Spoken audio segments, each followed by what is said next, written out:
Fala galera do primeiro ano, aqui é o professor Vanks, trabalhando com você, o capítulo 6 de sua apostila, o assunto a ser abordado, propriedades das tabela periódica, especificamente as propriedades que se repetem, propriedades periódicas, como o próprio nome já diz.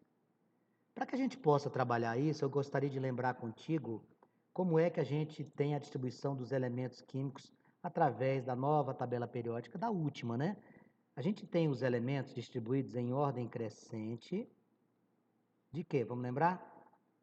Os elementos estão distribuídos em ordem crescente de número atômico. As colunas são os grupos ou famílias. As linhas são os períodos. Nós possuímos 18 grupos ou famílias e 7 períodos. Os elementos que se colocam nestas posições, nas extremidades, são representativos.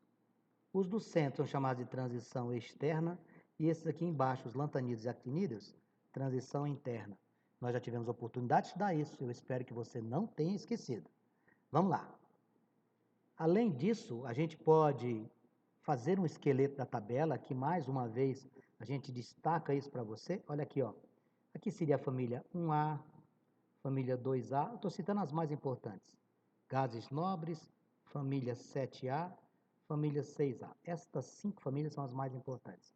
Metais alcalinos terrosos, calcogênios, halogênios e gases nobres. Vanks, quem é que está aqui? Aqui normalmente está o hidrogênio. Lítio, sódio, potássio, rubídio, césio e frâncio. Ó. Lítio, sódio, potássio, rubídio, césio, frâncio. Família 2A, berílio, magnésio, cálcio, estrôncio, bário e rádio. Família 6A, oxigênio, enxofre, selênio, telúrio e polônio.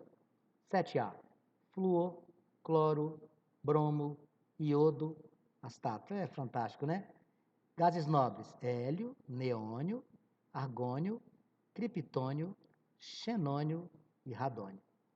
Esses são os mais importantes. Eles são elementos representativos.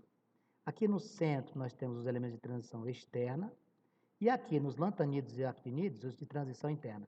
Isso foi a nossa aula passada, espero que você não tenha esquecido. São 18 grupos, 7 períodos. A tabela periódica traz exatamente essa característica. Olha só, representativos nos extremos, transição externa aqui no centro, aqui embaixo transição interna, tá? Aqui embaixo lantanídeos e actinídeos, transição interna. Quais são as propriedades periódicas? A primeira delas é a propriedade chamada raio atômico. O que é que significa raio atômico? É só lembrar disso aqui, não precisa inventar muito, você tem que compreender.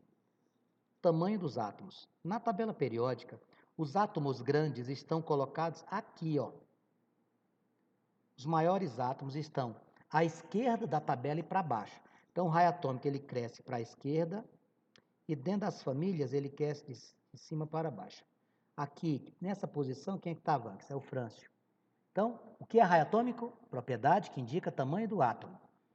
Como é que ela cresce na tabela? Para o lado esquerdo. Dentro das famílias ou grupos, de cima para baixo. Segunda propriedade, eletropositividade. O que é eletropositividade? Eletropositividade é a condição ou tendência de um átomo doar elétrons em ligações iônicas. Doar, ele doa elétrons. Quem é doador de elétrons? Também os elementos que estão à esquerda e quem estiver à esquerda dentro da família, de cima para baixo. A eletropositividade ela tem o mesmo comportamento de quem? Do raio atômico. Você pode deduzir o quê? Os átomos grandes são doadores de elétrons, possuem grande eletropositividade e estão à esquerda da tabela. Primeira tabela, primeira propriedade, raio atômico, indica o tamanho do átomo. Segunda propriedade periódica, eletropositividade, indica o quê? Tendência de perder elétrons através de uma ligação iônica. Eletronegatividade, basta utilizar de bom senso. Se eletropositividade é doar elétrons, eletronegatividade será receber elétrons. Quando você recebe elétrons? Quando você está à direita da tabela e dentro das famílias, de baixo para cima. Um elemento de grande eletronegatividade que eu poderia citar aqui para vocês é o flúor. Grande capacidade de ganhar elétrons. Então, eletropositividade, tendência de ceder elétrons. Eletronegatividade, tendência de receber elétrons. Como é que cresce a eletronegatividade? Para a direita e dentro das famílias, de baixo para cima. Energia de ionização. O que é que seria energia de ionização? Nas ligações iônicas, você tem um átomo que ganha elétrons e um que perde. A gente chama isso de ligação iônica. Ligação iônica nada mais é do que a transferência de elétrons. Você transfere elétrons de um para outro. A energia de ionização é a energia necessária para aquele elemento, aquele que está ganhando elétrons, remover esses elétrons de um átomo isolado no estado gasoso. O elemento que ganha elétrons vai lá naquele que está cedendo e remove esses elétrons. Essa energia é necessária para remover um ou mais elétrons, remover um ou mais elétrons é a energia de ionização. Raciocínio, faz uma análise, faz uma comparação. Quem ganha elétrons está à direita da tabela. Quem tem grande energia de ionização também vai estar à direita. Por quê? Porque são aqueles que irão ganhar. Então, a energia de ionização necessita de você entender o quê? É a energia que você precisa para remover os elétrons que você ganhou. Em que estado físico? Estado gasoso. Afinidade eletrônica. Após você receber esse elétron, você precisa fixá-lo em sua camada de valência, ou seja, na sua camada mais externa. Essa energia que você vai fazer uso, você vai chamar de afinidade eletrônica, energia liberada quando um átomo no estado gasoso captura um elétron. Cresce também para onde? Cresce para a esquerda, do mesmo jeito. Está entendendo aqui, ó? Energia de ionização, afinidade eletrônica e eletronegatividade, tudo vai para onde? Para a direita. Tudo dentro das famílias, de baixo para cima. Densidade. Densidade é a propriedade periódica que relaciona massa e volume.